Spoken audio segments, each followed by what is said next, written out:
All right. Came back from the break.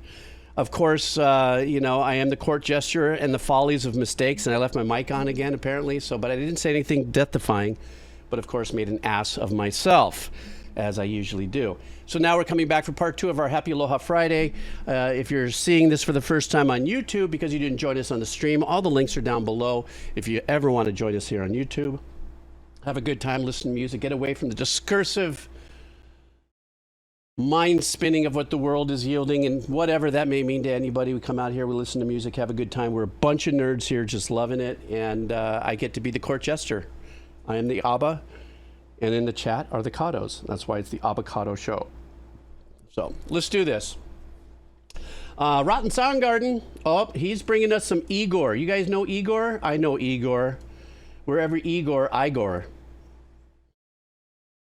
Sorry, I'm just saying. So we're going to be listening to ADHD. Perfect, because that's me. I'll be stimming through the whole show. So this one is, what do you mean the high exalted one? What do you?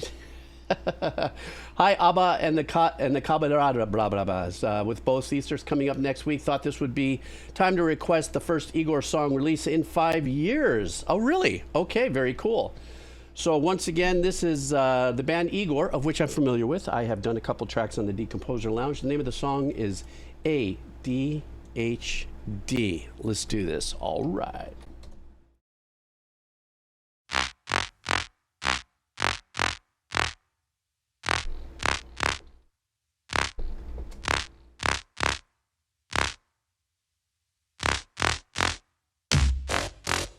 Oh, shit. What's in the mind of the ADHD? Let's go.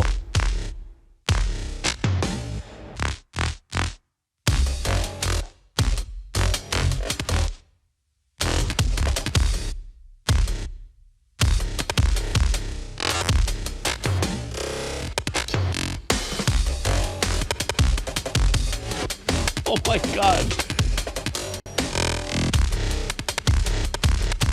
Anybody who has ADHD or ADHGB, IBC, whatever you want to call it, is vibing on this, because this is what it's like.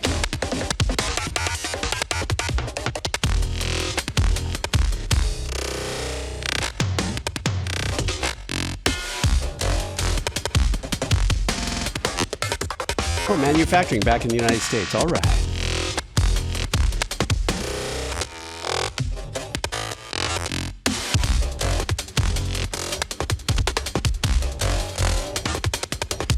Oh my, video's great.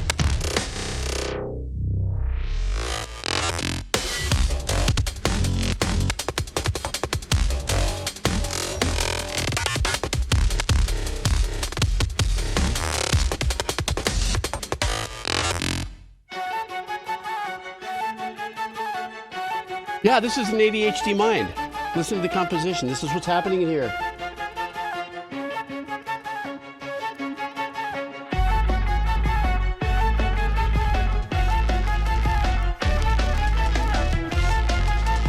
Now we're gonna cook.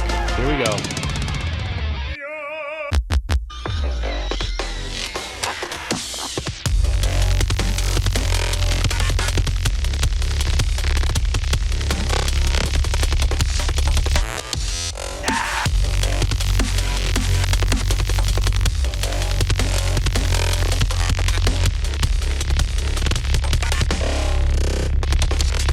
This is fucking crazy.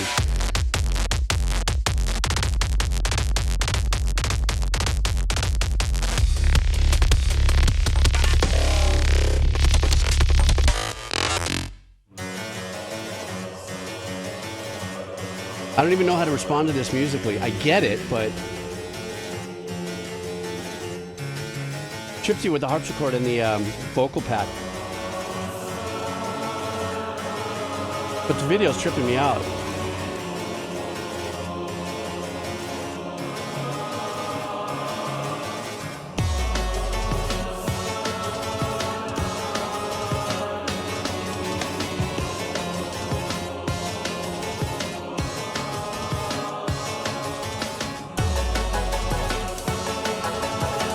I think they've kind of switched between a couple kick drums on this, Fash.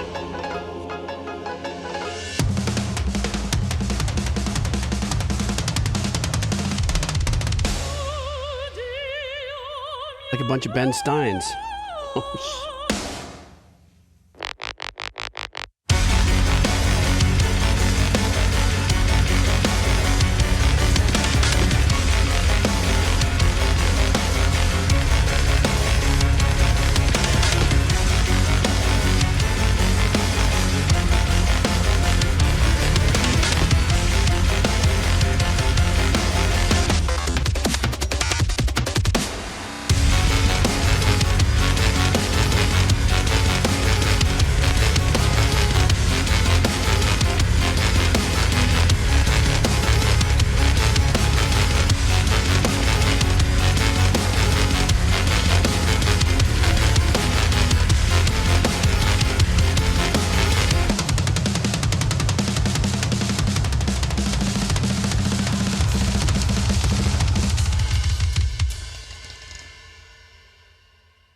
Bruh. That was one of the craziest badass videos I've seen in a great it is. That was ADHD that just kicked off. What an incredible video. It kind of took away from my listening experience because the video was so intense, and I think how it triggered my mind too is listening to that Igorrr style of using. How do I don't know how to explain the percussive approach to everything that he does in using, like, let's say he'll choose a palette of 10 particular sounds, but each one of them get assigned a very unique percussive arrangement, in let's say a 4-bar or an 8-bar pattern or something like that. In this case, the intensity of those arrangements with the sounds that he chose, of course, and then watching the video, I think it's a perfect blend in describing ADHD. Well, whether you believe in ADHD or not, or whatever the case is, that's one thing or another. To me, ADHD is a superpower. if you could just make it work. That's why they give us ADHD people, they try to put us on drugs to calm us down. Otherwise, we'll change the world. So we think.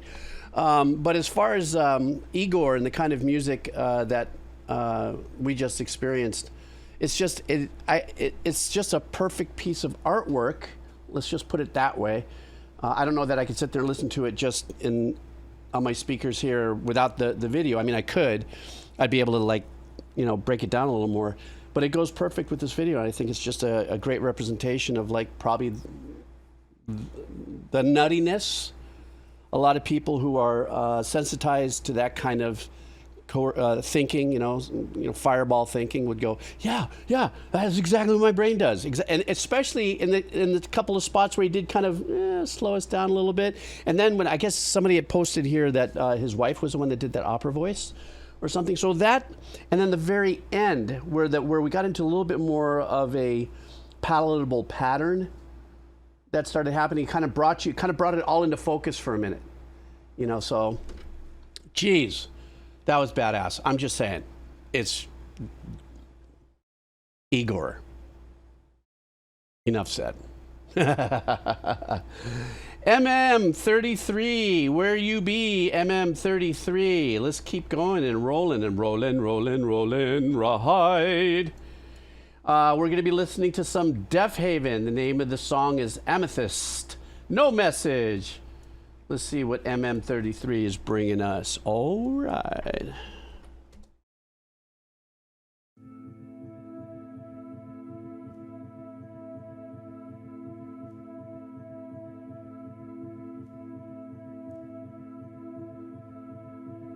A nice soft come down from that Igorrr track.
love this vibe.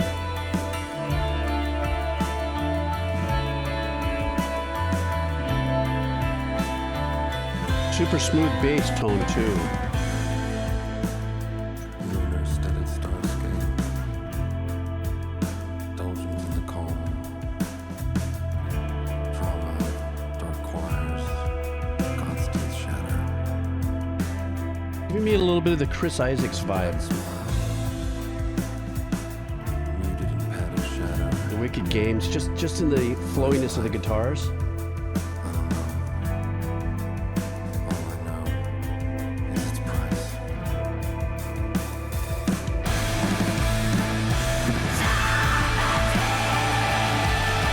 Not expecting that.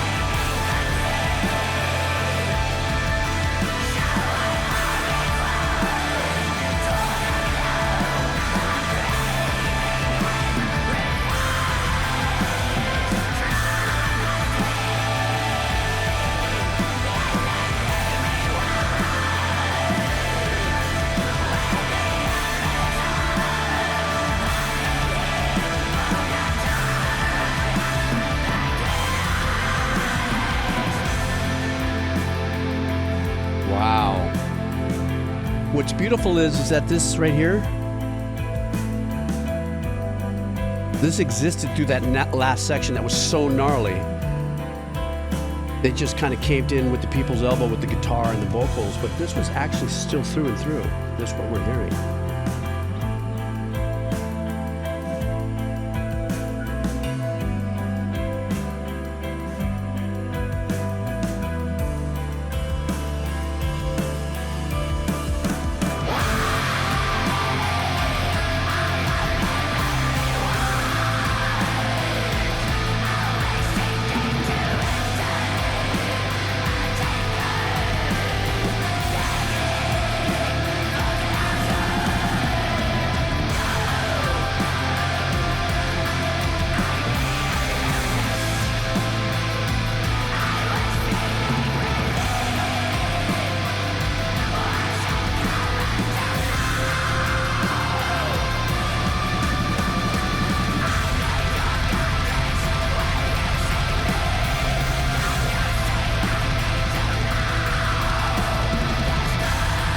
That drummer is just hauling.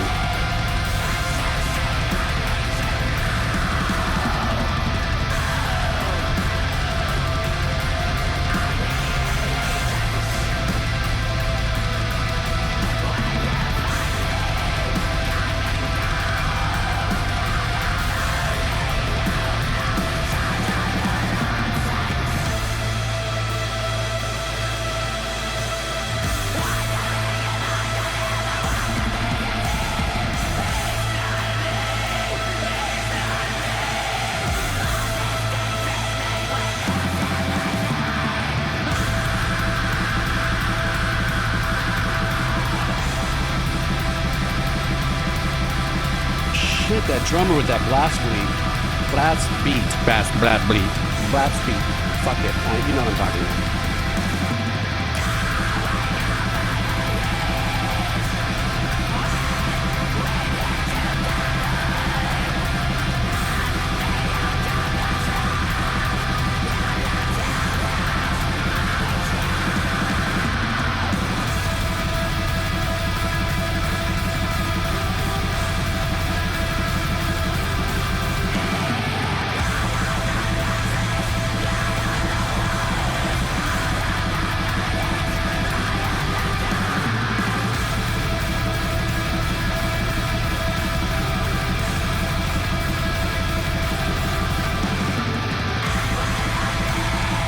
You guys hear how the drummer is keeping those eighth notes out of all that craziness going on?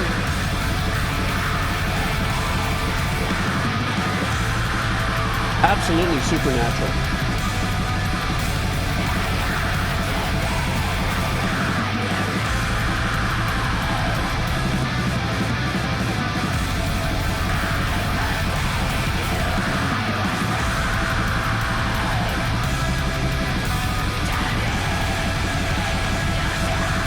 I can't even imagine.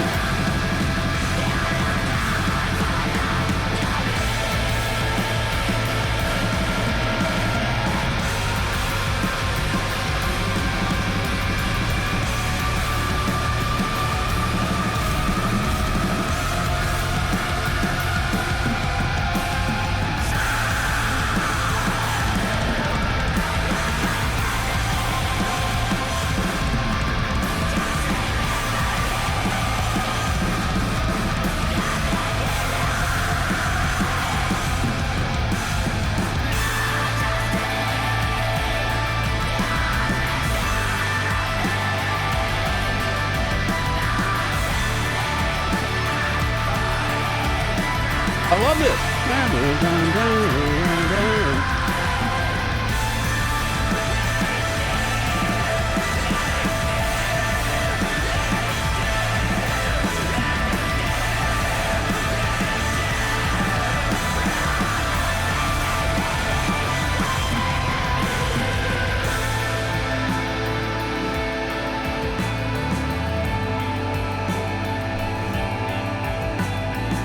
Great production.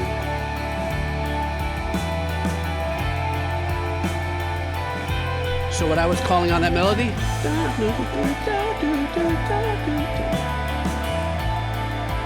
At the beginning, pulled in with this heavier section we heard earlier, back into this, it's letting us off. The roller coaster.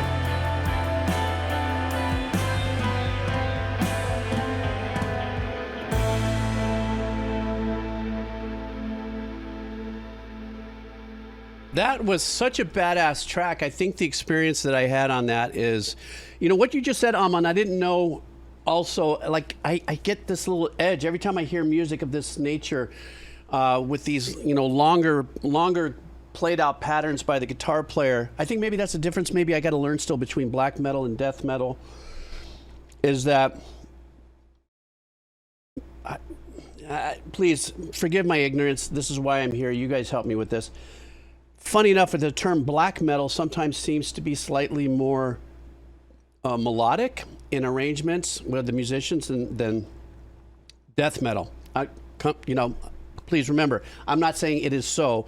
I'm just kind of questioning it. Because every time I hear something like this, it always seems, oh God, this has got that shoegaze thing that I love so much. Now, of course, I don't want any black metal or death metal person cringe because I mention shoegaze in the same genre as that. But I think it's because it's that wall of sound. It's that darkness of ethereal power. You know, that ambient power that comes from the long chords that are being wailed out and these melodic things that are being played. You know, because for shit's sake, I have no idea what the guy is saying or anything. So to me, when I listen to the vocal performance, I'm listening to it as it is actually like sound design, if you would. You know, it's obviously being done in a rhythmical pattern that's, you know, part of the track. But because I don't understand the words and there's no real melody to it, it's more like percussive sound design to me. And where that sits in the mix also makes the biggest difference in the world to me personally.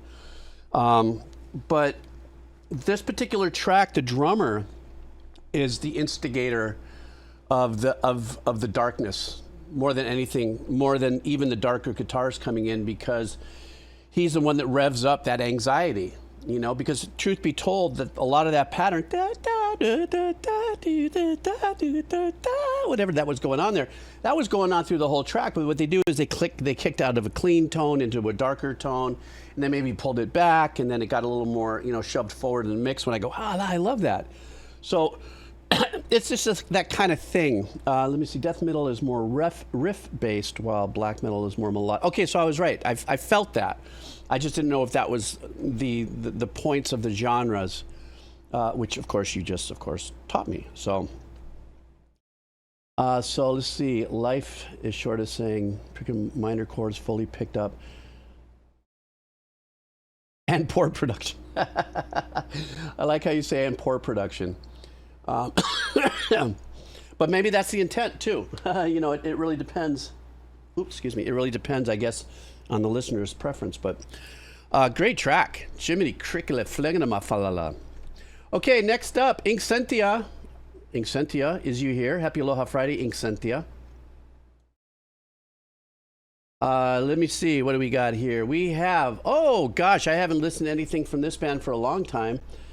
This is Nightwish. Beauty and the Beast, Live 2000. How good is the weekend, though? I'm saying. To the golden age of Nightwish we go. Happy weekend and happy birthday again. Thanks, brah. So I think this is Floor Jansen. I'm not too sure. I'm looking at the thumbnail. You guys help me out with this.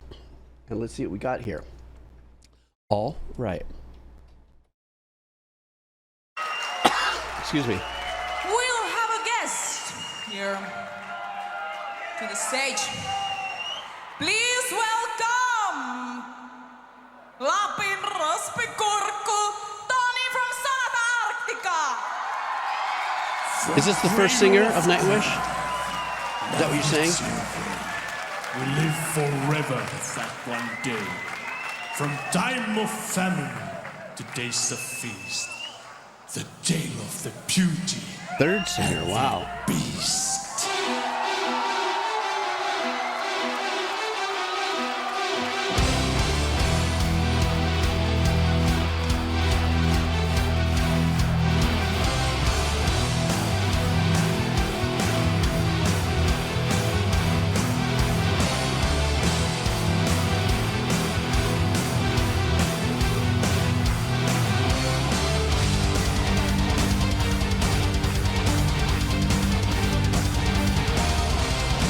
Oh, this is the first singer. Okay, got it.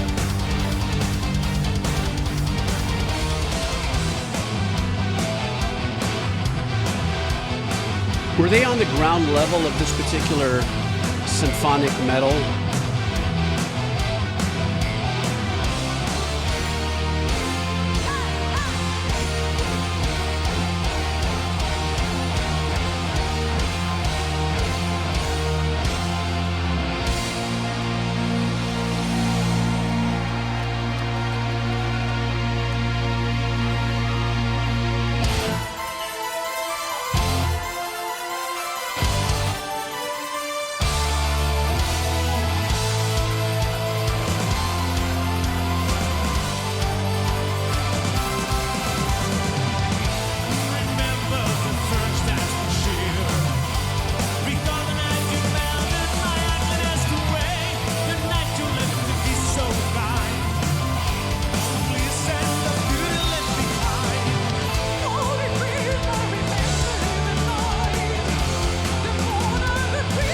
More of an operatic voice, yeah?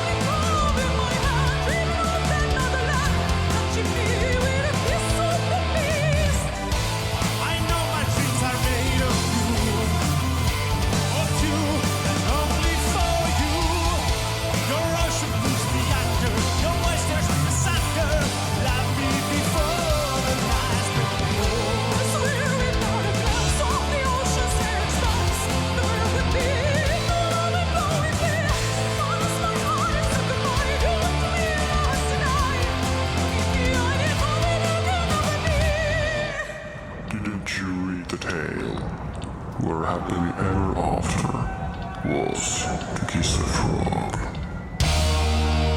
Don't you know this tale, in which all I ever wanted, I'll never have, for who'd ever learn to love a beast? Very theatrical. I mean, then again, they are doing is this a cut from the Beauty and the Beast? Did they recover this?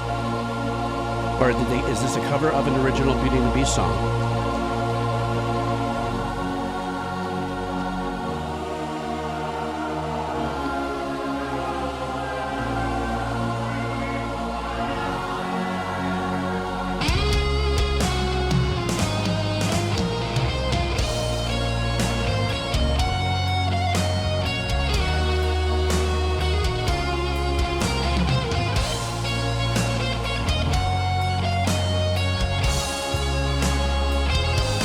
Oh, it's not. Okay.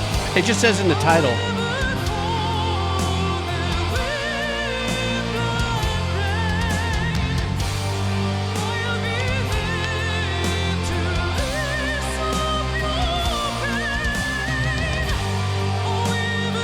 Oh, I see. Yeah, this is what the title says.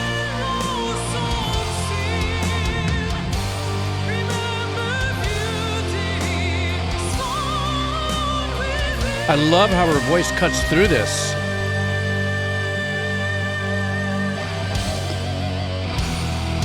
I don't know why, when I look at that guy really fast, I think of Randy Rose. Desire the sheep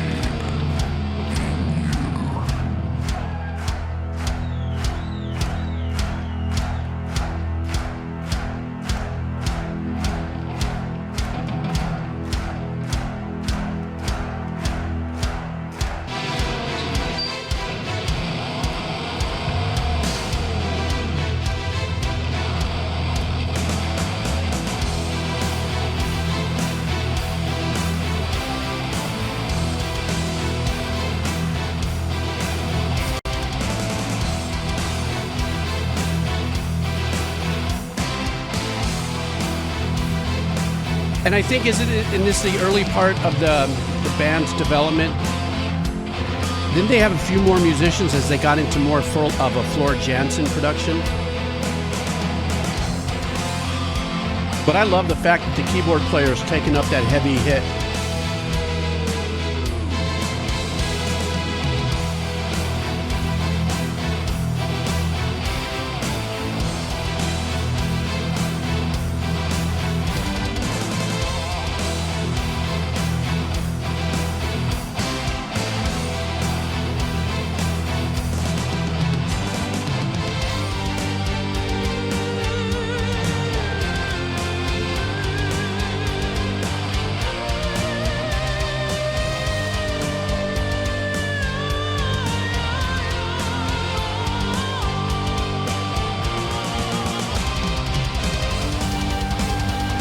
Do you think Nightwish tailored their compositions to the singers that were coming and going?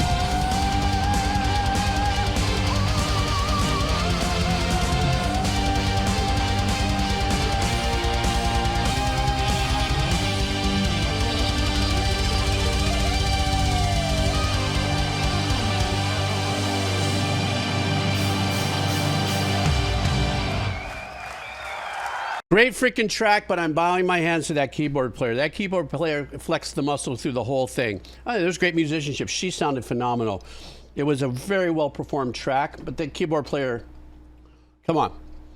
You know, when you're doing symphonic metal and stuff like that, and a lot of it's leaning on what is making this, the only thing that's making this more symphonic and musical theater-esque in that, I believe, as I hear it, has to be some kind of a representation of bold strings or punchy orchestral kind of vibe to it. In this case, you know, that really super brash, synthy, punchy, you know, keyboard that's supposed to be kind of the strings thing, or was the whole, you know, was the pumpkin pie filler to the pumpkin pie, you know. But nonetheless, it doesn't take away from the band and the song and her performance and everything. I just really felt that the keyboardist really was a crush. I would say Tumos, keys composer. Oh, that's the, oh, okay. Is also Tomas, I guess, Incentia. Is he still with the band? Because I also noticed that the bass player is not the same bass player that recently left, I think 2 years ago. So I guess a lot of shifting pieces there, yeah? He wrote this in 19, of course he did. He's still there too? Ah, that's incredible. That's so cool to transcend, you know, so many years of being in a band and such a legacy sound.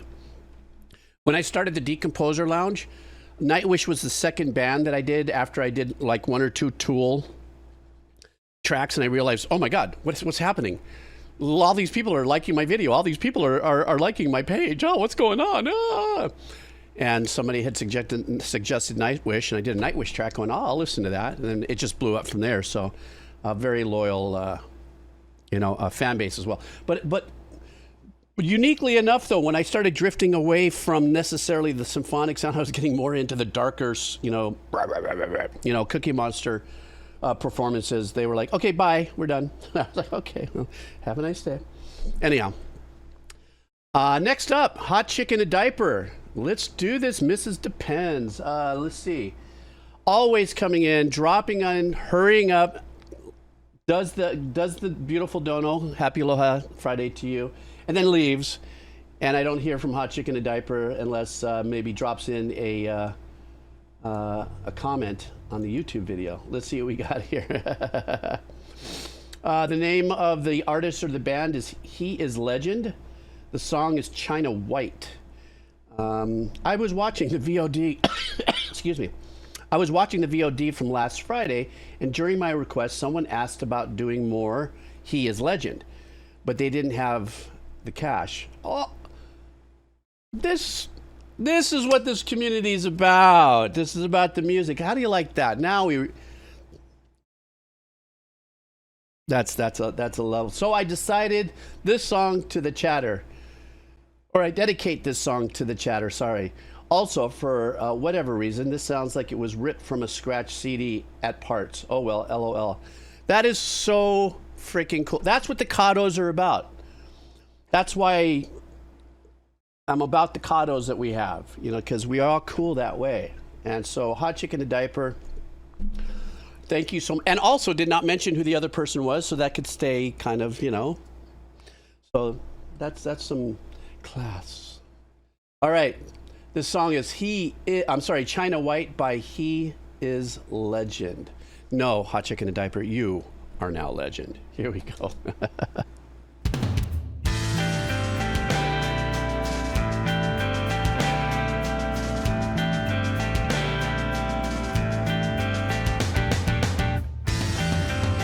Wow.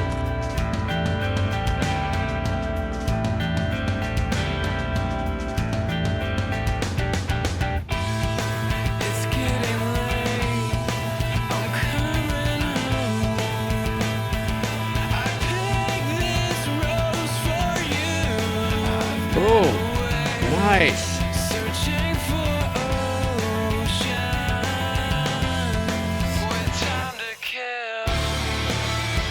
You better buy a gun. I see them watching you. Wow, this is so musical, the guitar work. They've been studying your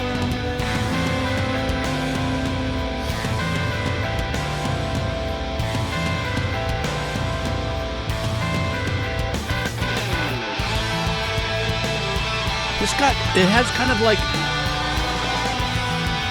oh man,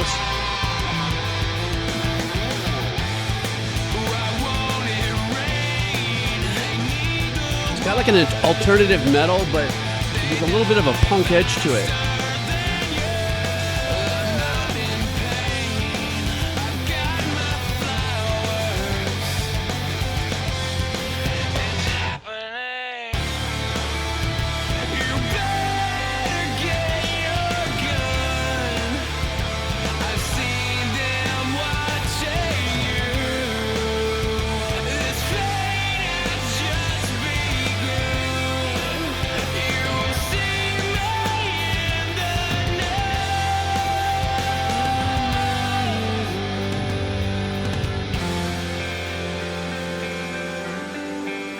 Oh, I like this.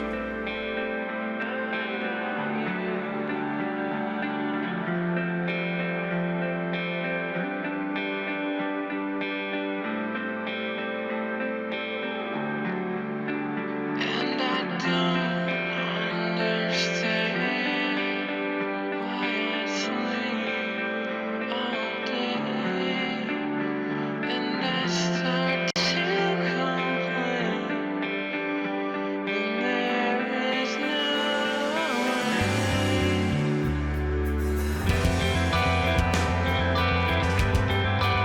Yeah, Lacrimosa, when it's done right, that's when it works. Oh, the bass. Hello.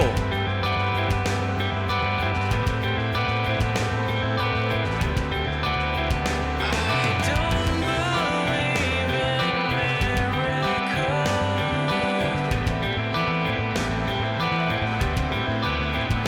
I don't believe in miracles. I believe in you. Wow. I can't wait till I can sleep in late. Maybe I'll miss you then, with no guarding to tend. I can't wait till I can sleep in late. Maybe I'll miss you then, with no guarding to tend. I am your guardian. I am your guardian. I am your guardian. I'm your Oh, that's insane. What a great voice. Does that mean that there's two vocalists?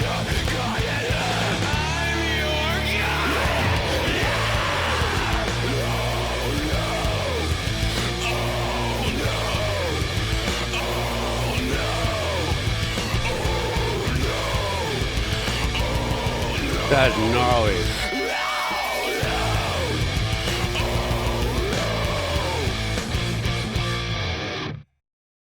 That is gnarly. That whole ending was just insane. What an incredible voice. Now, my question is, since I don't know anything about He Is Legend, was there two vocalists there? The only reason why I ask is because obviously there was one that was hanging off of the cleaner tone while the darker one came in. So sometimes that's indicative of either two vocalists and or in production that it was just a decision to be made to just let that one note hang out for its arrangement value if it's still the one singer that's doing the back and forth. But this to me, once again, this kind of brings me back into that envelope of that alternative metal vibe. I think it was the opening chord pattern. It was that to me already pulled me in. I even said it at the very beginning. It just didn't. We didn't get 2 bars into it, and I was already pulled into it. And that's what I've always loved also about the alternative metal. Or should I say metal alternative? I don't know if it matters which way that's put together. Is that I find that they, in that mosh of genres, let's say, they take a lot more liberties in being a little more eclectic in giving us in one journey a different dynamic like that. You know, the clean, very soft, mellow, bring us here, blow us up over here, take it here, go around in this direction and stuff. And this is one of the things that I'm enjoying. This particular stream, I'm really enjoying listening to a lot of the engineering on this too, because I think because of the last few tracks that I've done on the Decomposer Lounge when I focused a little bit on the sleep token thing, obviously that's some very polished, extremely polished production. And I have, been listening to other tracks. So when I listen to music like this, that has this particular less than glassy engineering, and you know what I mean by that, it's not a slam. I get pulled into the tracks a little more, and I get a little more involved, when I'm listening to it in here. I just let it sink in through here, so that was a great track, man. That kicked ass. Dang. What else? Let me. I'm looking them up right now. They're from North Carolina, Wilmington, and was founded in 2003. That's great. They're the good story. Friends from school doing their thing. So, that was great. Okay, next up, what do we got here? Henderblur. Oops, I thought I heard a car accident out there. No, I'm sorry. Henderblur, are you here, sir? Henderblur. Hey, how you doing, Henderblur? I hope you're well. Happy Aloha Friday. We're going to be listening to a song called, I can't read the title. Oh, good. You have an English version. A Roundabout Idea by the artist Jyocho. Jyocho. Jyocho. Jyocho. Here are some of my favorite math rock bands. The guitarist and primary writer is Dioghirio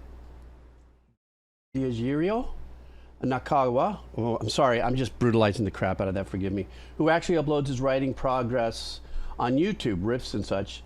This band is unique in math rock, using more acoustic sounds, and actually has a full-time flautist. Dioghirio swaps between electric and acoustic guitar depending on the song, and sometimes records both. Hope you enjoy. Math rock to me is so unique. I guess, I don't know, in my mind when I think of math rock, because I'm a noob at this, my first real exposure was Polyphia. Is that how you say? Polyphia, Tim Henson. And I was like, oh, what? And then I realized that that's a genre, but of course that's my first exposure to math rock. So I don't know how far back math rock goes. So in my mind, my first exposure was Polyphia, but I have noticed in my kind of looking around at other math rock bands that there's quite a few actually from Japan that has taken it, if in fact that's where their baseline is, not BASS, but BASE, of math rock is, and has taken it into a different, how do I say, more vibrant level without being just overly flashy. I don't know, I just sounded like I gave a pre-reaction to a song I never heard, but that's just my vibe, because that's what I do. Let's go.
mean, so far it doesn't sound math rocky yet, unless I'm not understanding the genre.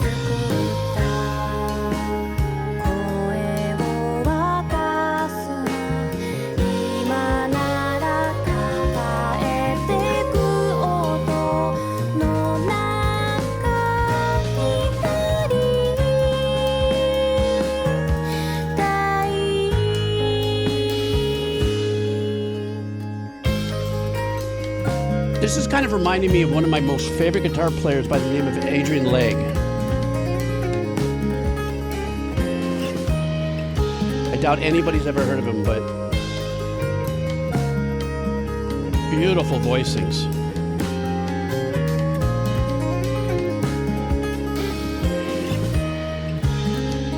But it's almost feeling like we do have an open tuning.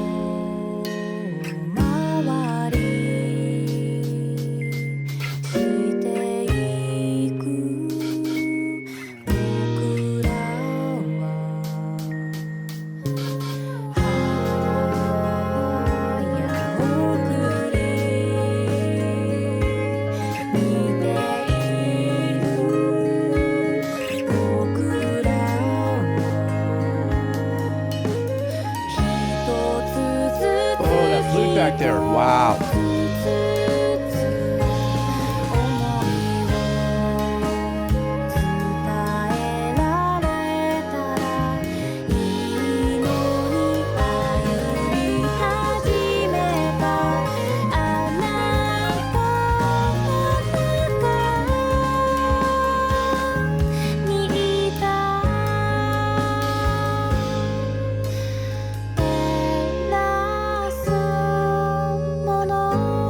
But I almost feel like this is a track that I might hear in an anime.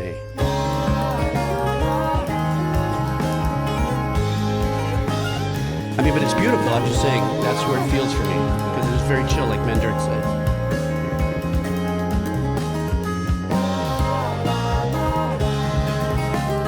Let's not forget how important that bass line is.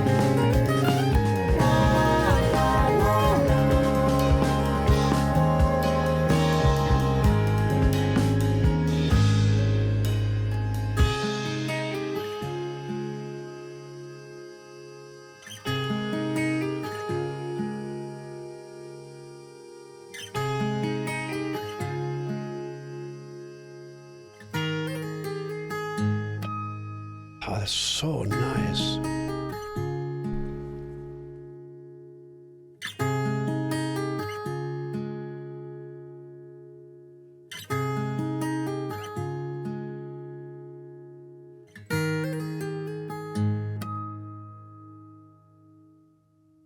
What a beautiful track, man.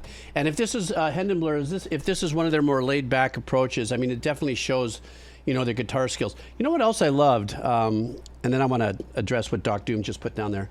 I also love that there was imperfections in there that one who is like anally retentive, elitist about, you know, the perfect always playing kind of a thing might go, no, I love when, like in legato work, especially in acoustic guitars, there is that kind of runny off kind of in the tone, not in the tuning, but in the tone of it.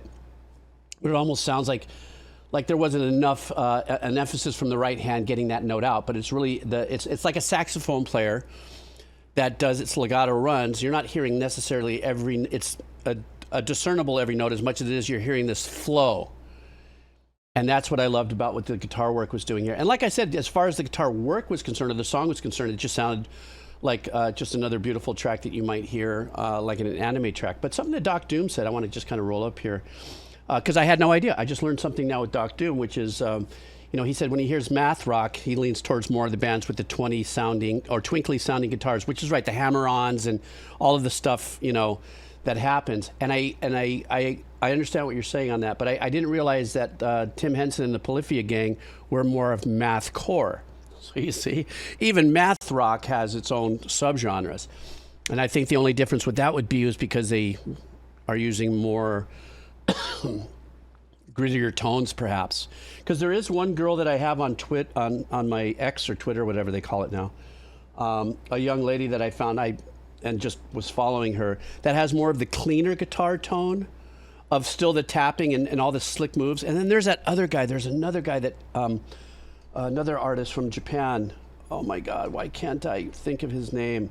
Just an unbelievable guitar player, you know, but in that mathcore or math, or rock math or, oh yeah, Yvette Young. Yes, Arctic Prague. Yvette Young, that's who I'm talking about. But, you know, it's such a unique, you have to have, it's almost like when you're going to a Michelin restaurant, you know, and you have to delight in all the little things that are happening on the plate, you know, because there's a lot that's going on in there. I will say one thing, and I'll go into this, just a brief rant here. I think what Tim Henson and Polyphia has done in that genre, in that vein of music, is the same thing Yngwie did when he broke out with the symphonic metal, or what's the other term for it? The guitar playing, symphonic metal, or there's something else of it. It isn't that there aren't guitar players that weren't already doing that. Now hang on for a second, don't come for me in the comments if you're a fan of either of those two. It's that what they did is they took a skill set and with their own creativity applied it to, you know, Yngwie turning it up to 11 with his particular style. And then of course now people like Tim Henson, guitar player, what he did now, because what's unique about that I've noticed about Tim Henson and the Polyphia movement is that these guys will release something and within 3 days there's 25 covers. You know, from an ukulele player to a mandolin player to something may not be as perfect, but what it shows me is that these are all these incredibly talented musicians that didn't know how far to go or where to go with their skill set. And then you listen to the magic that Tim Henson and Polyphia did, and they go, oh my God, we can take what we have here and apply it this way. You know, this is insane. And that's the magic, you know, to me of what Polyphia and Tim Henson, or even Yngwie and, excuse me, and that kind of metal. God, why am I calling it symphonic metal? What's the other word I use all the time? I'm having a Bobo moment. But that type of guitar playing. You know, because if you think about it, with Yngwie's guitar playing, anybody who spent 10 years in classical guitar lessons, you know, all the modes, all the playing, all the patterns, you know, Bach, Beethoven, you know, Liszt, how dare you? But he turned it to 11 and put on applets and long hair and leather pants and took it to another level, you know? And so to me, the extraordinary thing with Yngwie and Tim Henson is that they broke out just in a whole different kind of language that set free a lot of other musicians that might have been going, what am I doing? Here's how I can, oh my God, listen to what these guys are doing. So I'm repeating myself now because I'm old. So yeah. Anyhow, that's the way I feel. Mahalo for hanging out with me on that rant. Oh, I'm dying. Okay. Yes, it snows in Australia. Could you imagine any guitar player trying to do Liszt? That's pretty gnarly. Yeah, that's it. Neoclassical guitar. That's what I wanted to say. Yngwie, neoclassical guitar.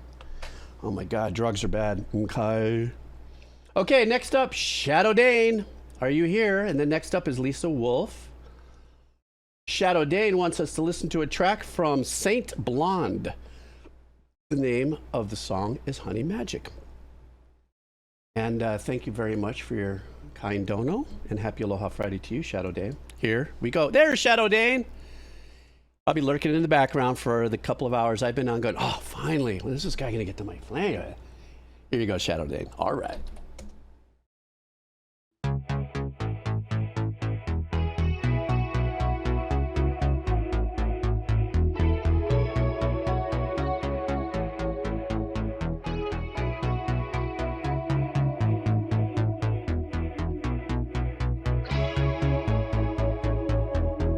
Honey magic.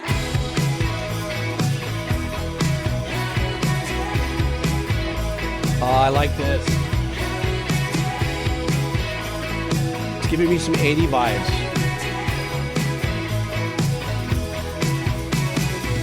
Spin it once or twice.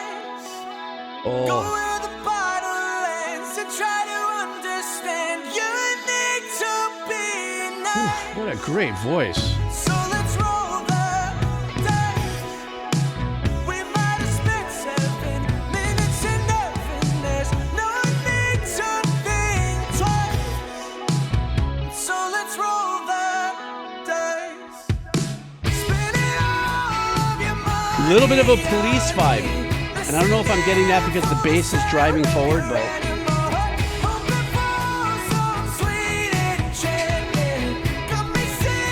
fade into neon, exactly. I was feeling it.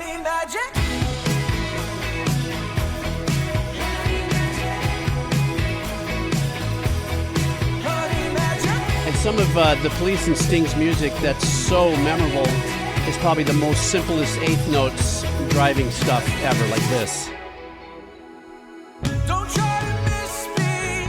Hey, I feel intoxicated by the way we play this stupid kids game. Totally life short. A stupid kids game.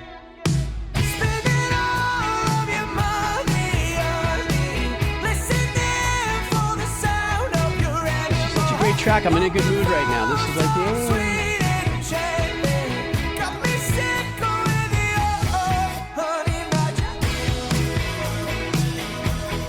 Honey magic. Honey magic.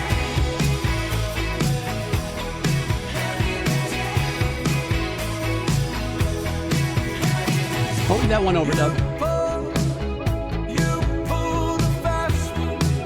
You pull the fast one on me. You cast it a spell. You cast it a spell on me. Spending all of your money on me. This guy's got a great voice. For the sound of your animal. Hoping for some sweet enchantment. Got me sick with your honey magic.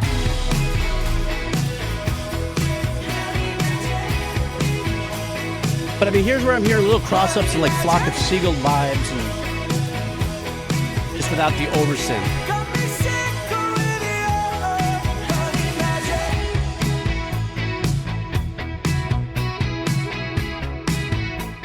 Oh, there's the other guitar player. Okay, I was wondering who was going. No, I'm high.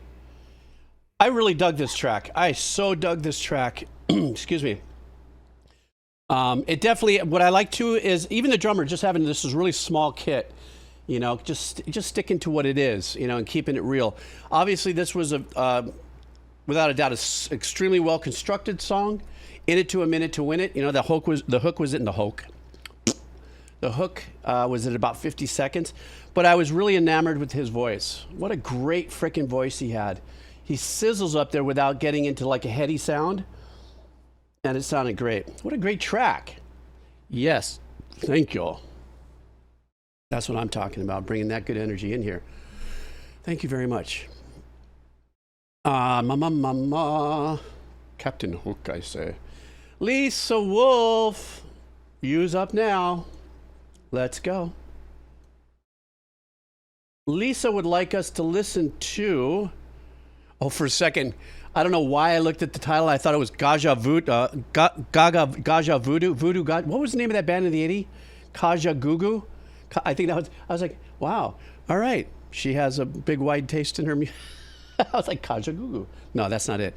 It's Voodoo Glow Skulls. You see where I can get that from that? No, you don't. That's because I'm fucked up.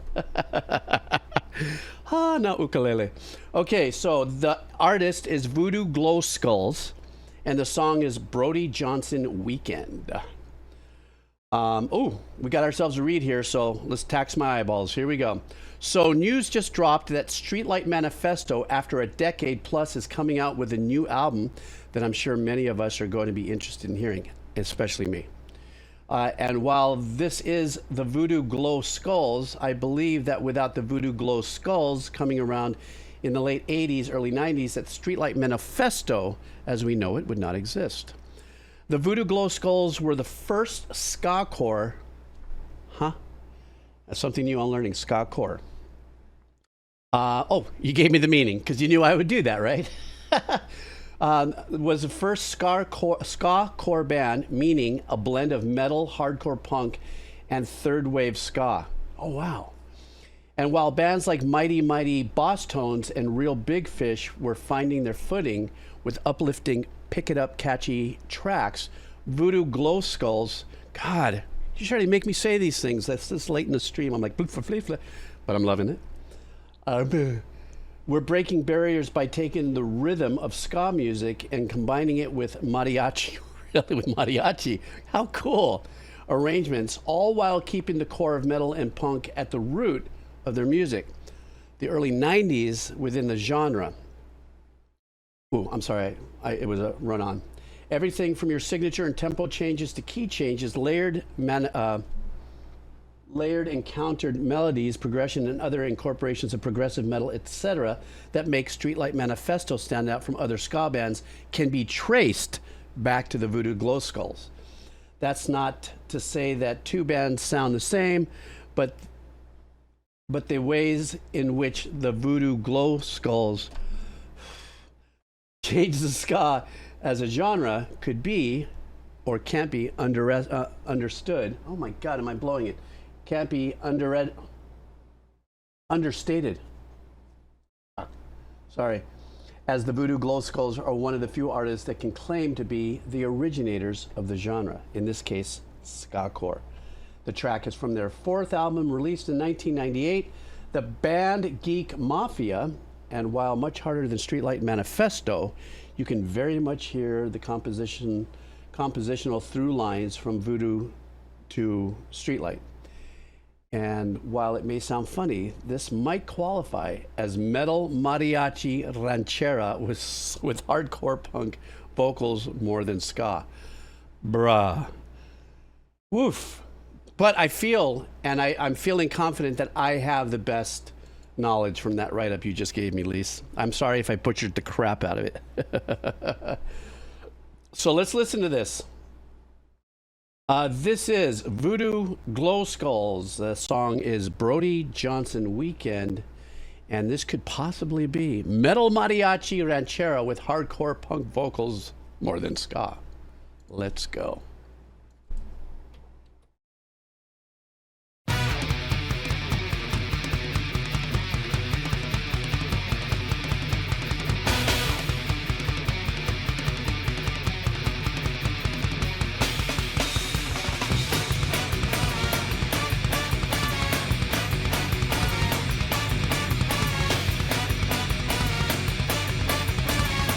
That bass player is fireballing.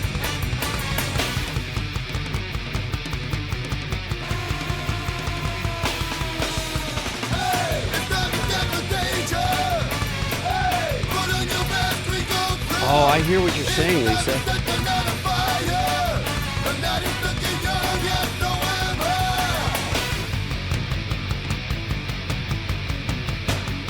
But I like the metal edginess of this. That's so much punky.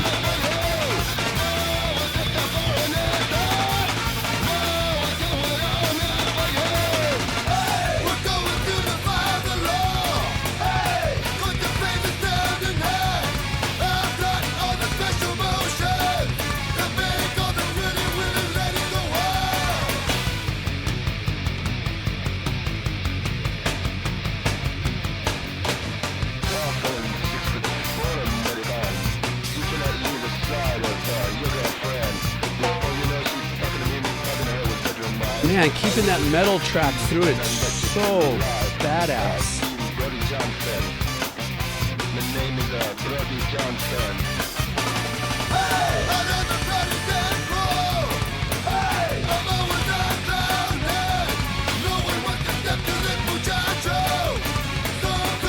And it's almost sounded like this could have been recorded at a nightclub.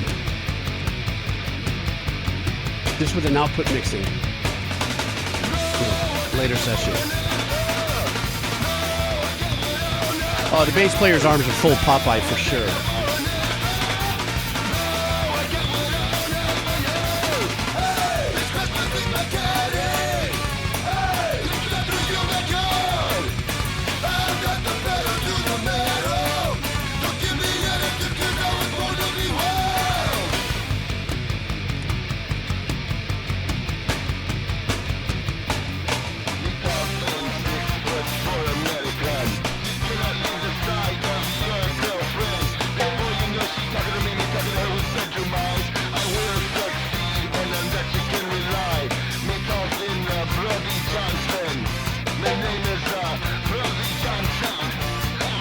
little bit of a Primus vibe.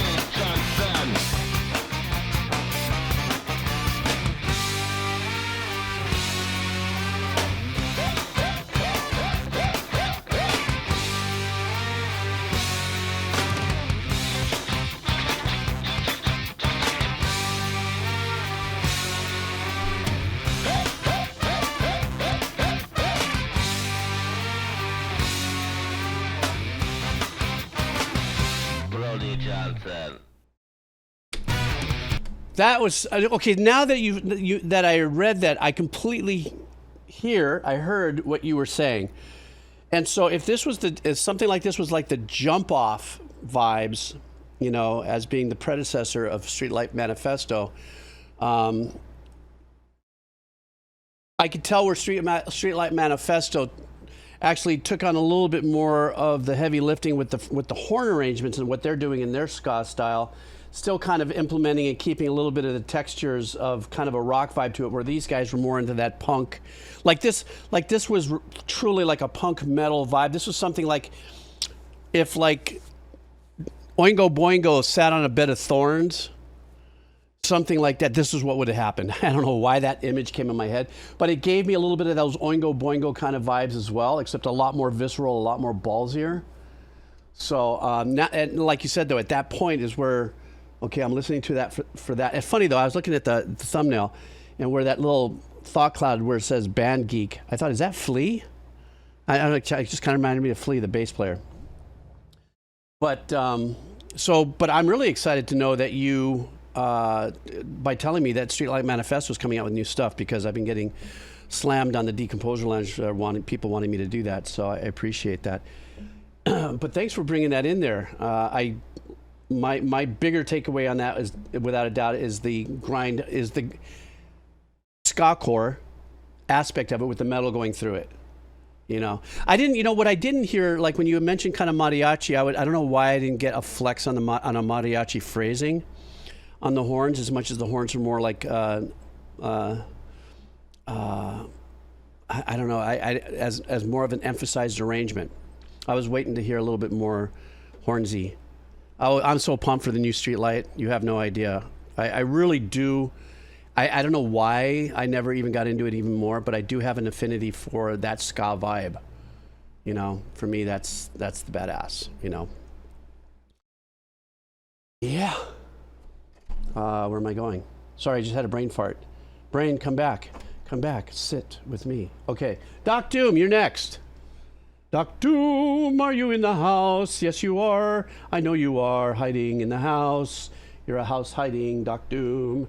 We are going to be doing a song from Grayhaven, is the name of the band. This song is called Day. I'm sorry, the band is Grayhaven. The song is, did I say it that way? I don't even remember what I say. It leaves my mouth, and I don't remember what I just said, because I just turned 64, and that's what happens. I'm going to try this again. So from Doc Doom, we're going to be listening to a band called Grayhaven, and the song is Day Is Gone. And the message is, taking inspiration from some of my favorite post-hardcore and metalcore bands like Every Time I Die and the Dillinger Escape Plan, Grayhaven have quickly become one of my favorite new acts in the genre. Enjoy. All right, let's do this. Once again, this is from Doc Doom, and mahalo for your Dono Boost. Happy Aloha Friday. The band is Grayhaven, and the song is Day Is Gone. All right.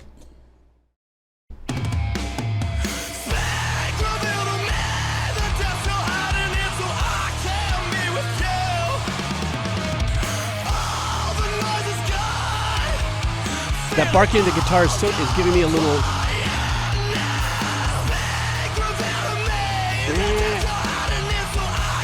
Nirvana vibe, but heavier, obviously.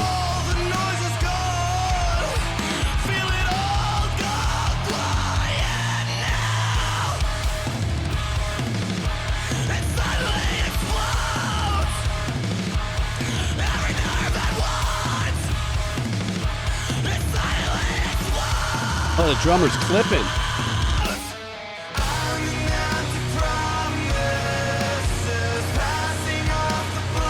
Wow, what a twist. I love that.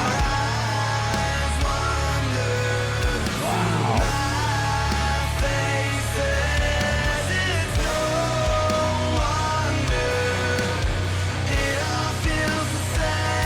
What a great section.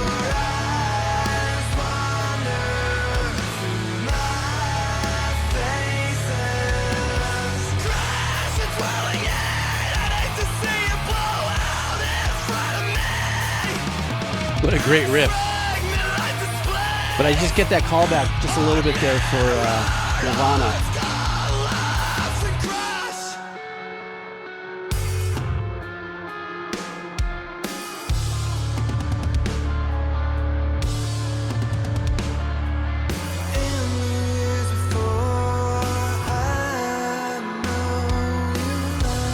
Oh, I love this part of his voice here.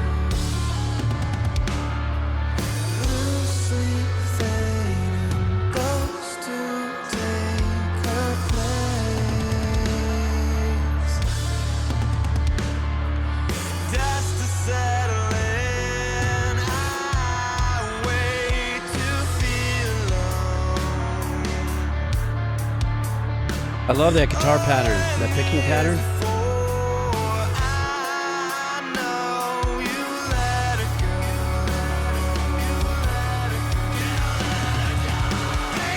Oh, great production on the vocals right there.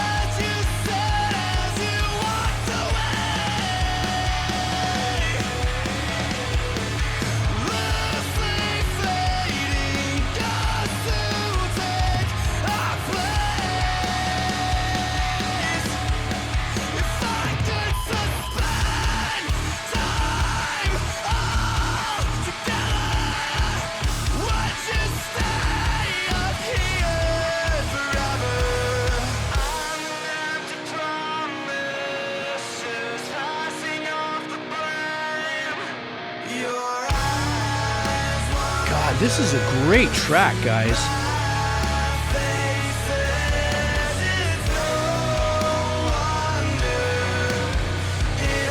This is a badass find. I'm definitely putting this in my playlist.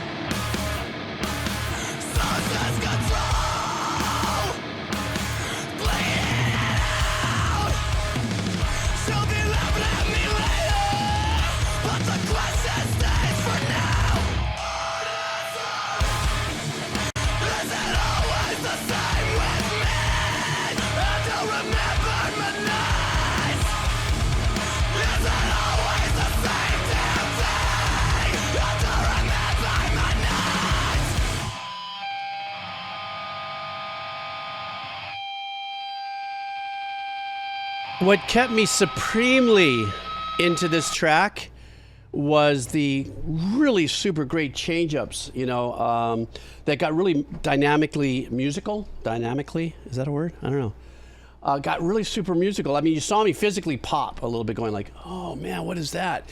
And to me, that's when the musicians and their arrangements show me their colors. You know what I'm talking about? It's like I get to hear like, you know, they're you know, we listen to bands, we listen to musicians, they're chugging, they're doing all the things, but we don't know that they're great jazz masters or they have a whole different way of playing. Just for the band, this is just what they're doing. But the introduction of those a little bit more melodic sections actually made me more attracted to their darker when they came back in. That juxtaposition of going emotionally between those two arrangements is what kept me this was Doc Doom, this was added to my playlist. And really, actually, more so, I'm gonna listen to the track, but I'm gonna listen to the track just so I can get to that like soft, ooey gooey underbelly center section. You know what I mean?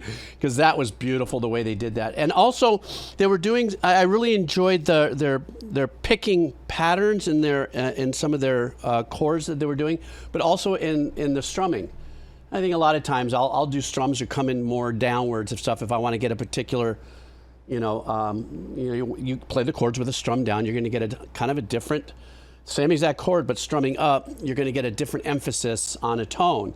And I liked where they decided to reverse strum pattern. You know, to me, that made a really big difference too. So I thought it was a badass track, Doc Doom. Yes, exactly. Turnip. I couldn't have said it any better. It just didn't feel forced. It didn't feel like, oh, we need to do something here. Let's change it up here. So it just flowed with the journey. That was a killer track, you know. Yeah, and the riff too, Doc Doom. That riff was really super badass. But there was that one little thing. I don't know if you guys agree with me or not, but there was that one little thing in the playing where there was a little bend in the guitar that's going. That just reminds me of the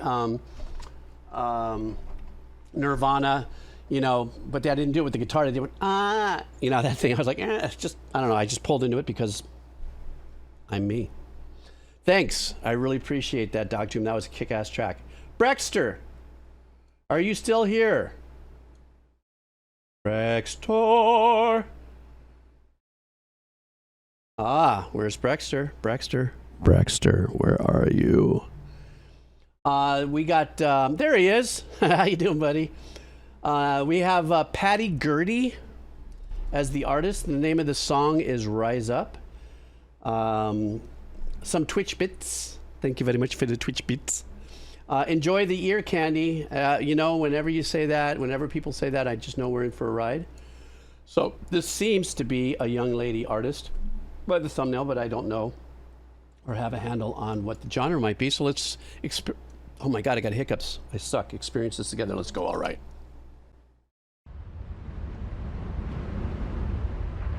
Patty Gurdy, Rise Up.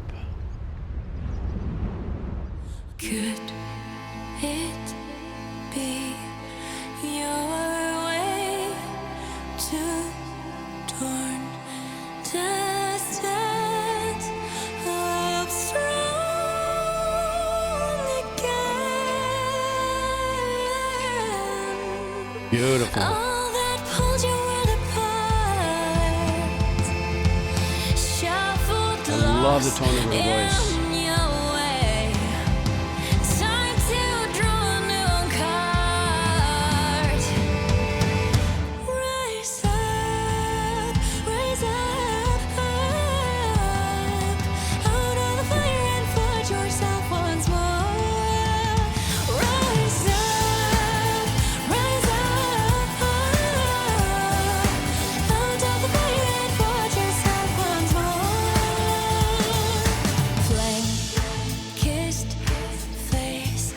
I like the airiness in her voice.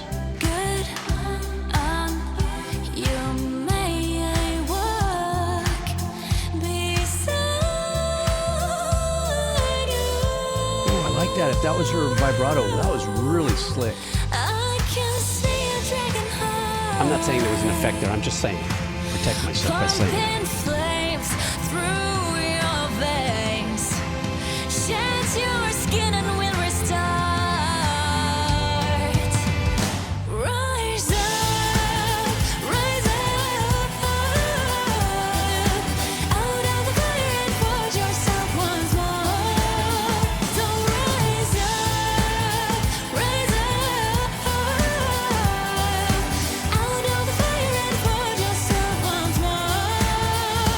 I like the intervals in her voicings on the melody.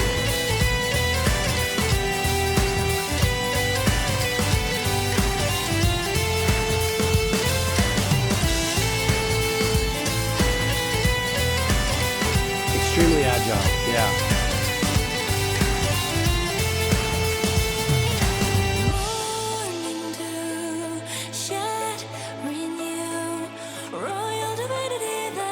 I love that little pattern in the back.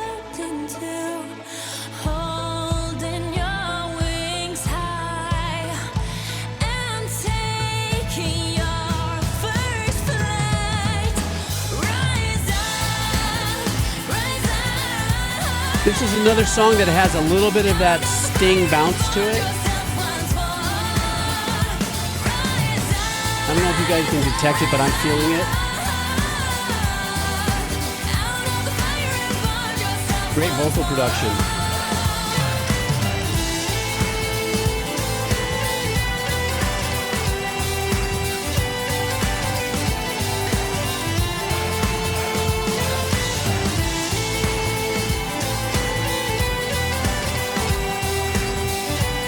Beautiful video wherever that's shot. She must be freezing.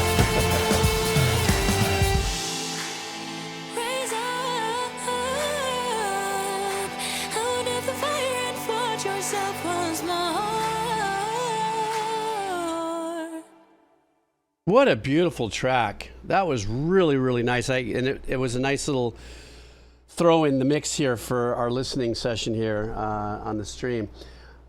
Something about it that I found very unique. I think I'm going to go cycle back into what I heard in the tones of her voice, that very airiness, but she had a bite in certain parts of her tone of her voice that I really loved. And the intervals in the melody I thought worked out fantastic with her as a singer, obviously as the artist. She had that brilliant, a couple times only, she didn't overdo it, that great little vibrato that was going on in her voice. Track construction, everything like that was very straightforward, very accessible, and definitely kept in tune with, let's say, a cultural vibe. You know, music that would be produced in that part of the world, having that kind of lore, that'd be a good way, kind of a lore energy to it. But I loved it, and I thought she had a fantastic voice. That's a beautiful area, but I don't know it to be summer warm like here, so she must have been cold inside that little river or that lake doing what she was doing. But great track. Thank you so much for bringing that in here, brah. So let's see what's going on. Yeah, there's probably not going to be any cheese after this because I'm going to try to keep going on these donos because I'm waiting for somebody to text me and I'm going to have to bail. So I'm just going to keep going until that text comes. Chaotic All Boar, how you doing? How you doing? Chaotic Old Boar. Are you here, Chaotic Old Boar? Are you still here? King Gizzard and the Lizard Wizard. We are doing Gaia, Motor Spirit. Of course. We know what these guys are bringing. I say nothing more. Are you guys ready? Let's go. So it's called Gaia. Live. Here we go.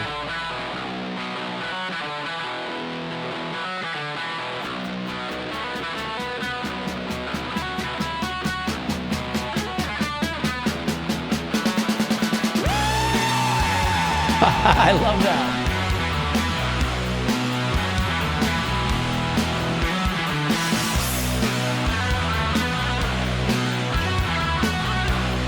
God, this live vibe is giving me some Zeppelin-y kind of.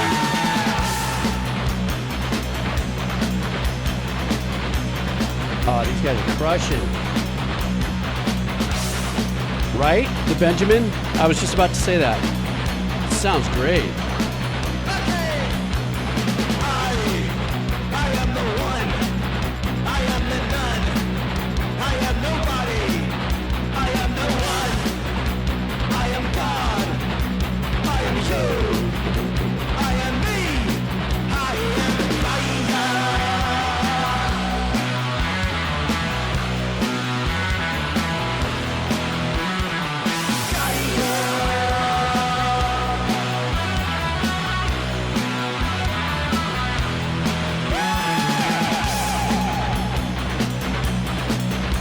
Blood in the Water, I think that's one of the reasons why I pulled when I first said that. I go, I don't know why I'm pulling a Zeppelin-y vibe here. But also in the guitar tones a little bit.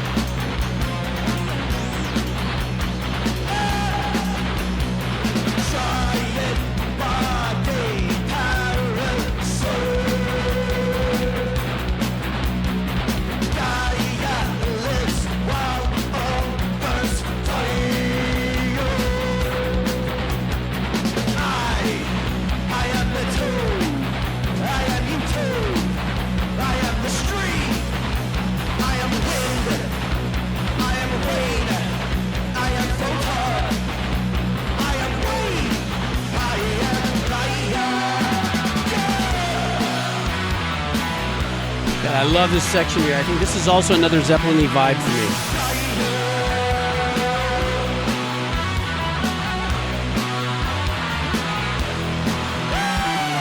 How long have these guys been together?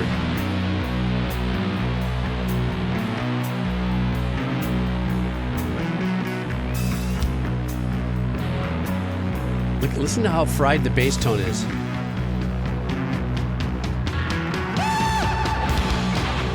Since 2011, wow. I know Amon, he Bakkered it, Rick and Bakker.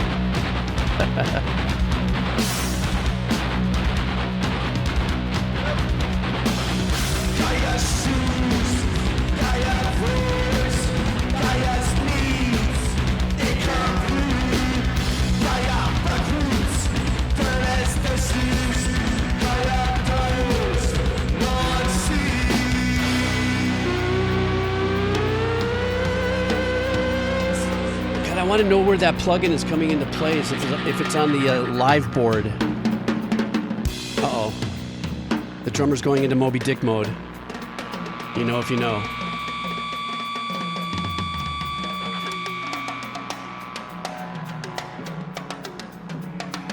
I mean, right, guys? Isn't this like the full Moby Dick move?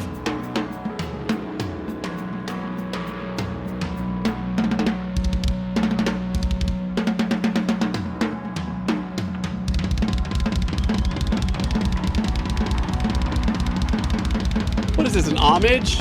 Paying homage to Bonham. Even taking off the snare from the... Now he pops it back on.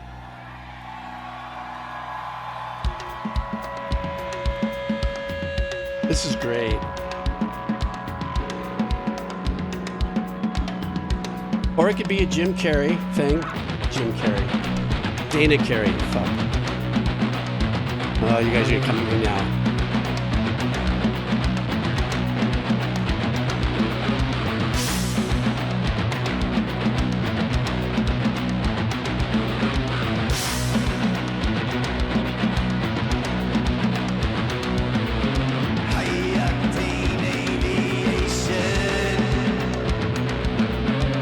This is great. But now we're leaning into a little more of the Tool vibes, yeah?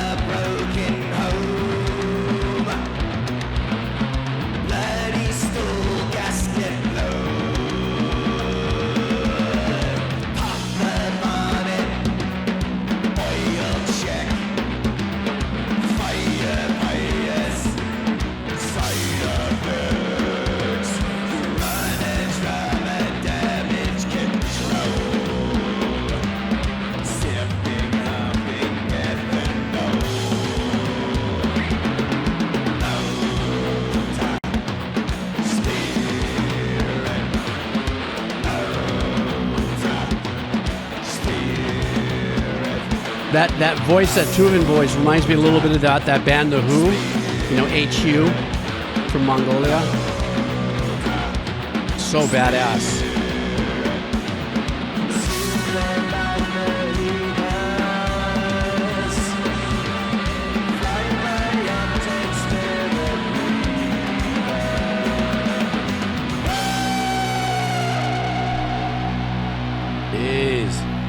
These guys crush. And I love that they're all lined in. They got the little curly quarter-inch cables. It's like the long phone cable when you were in the 70s. Remember that?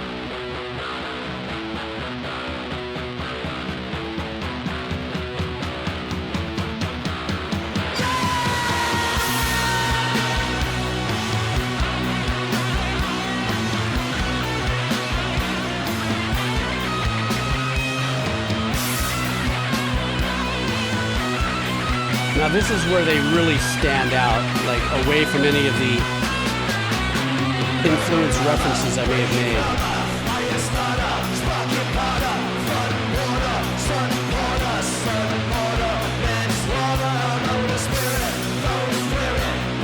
Let's hear it for that ride, the drum right there. I know it sounds stupid for me to mention, but that is the zip line.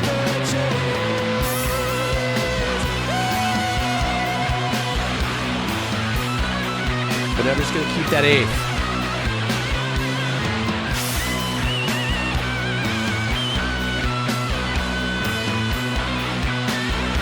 Who's that guitar player?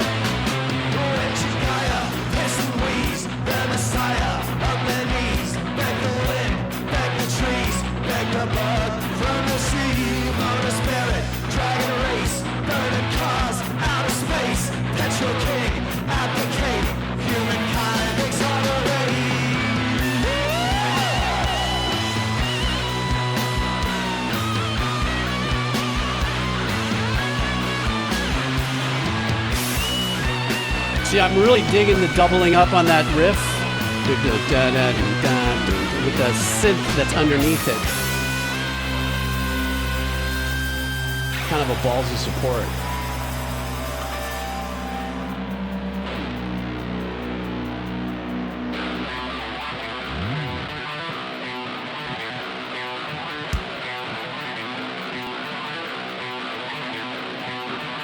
Shell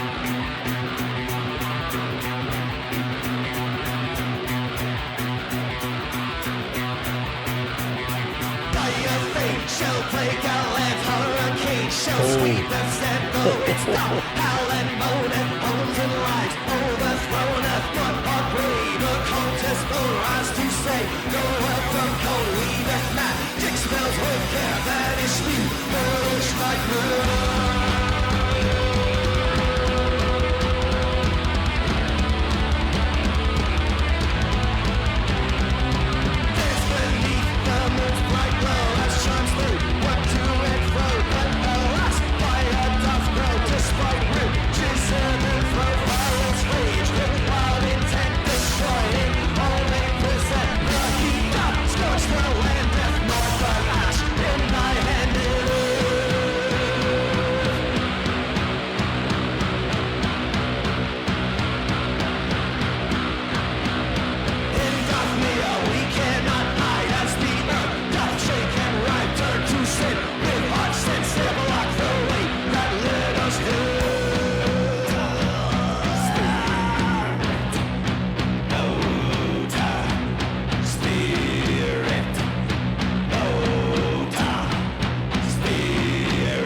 Anybody got the meter on that?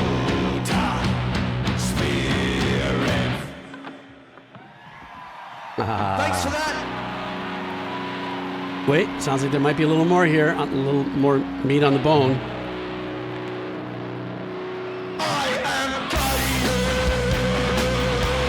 Yep, that's what I thought.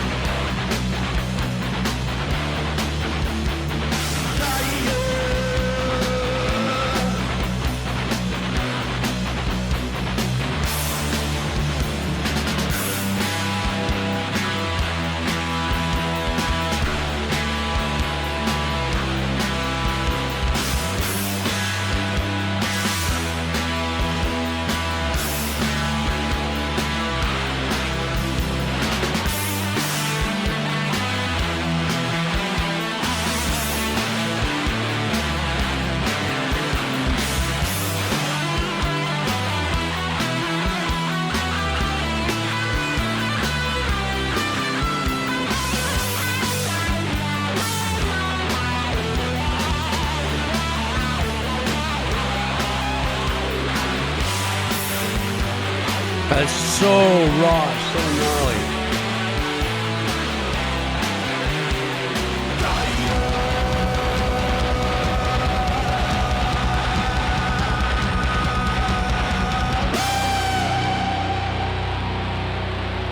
What a badass listen.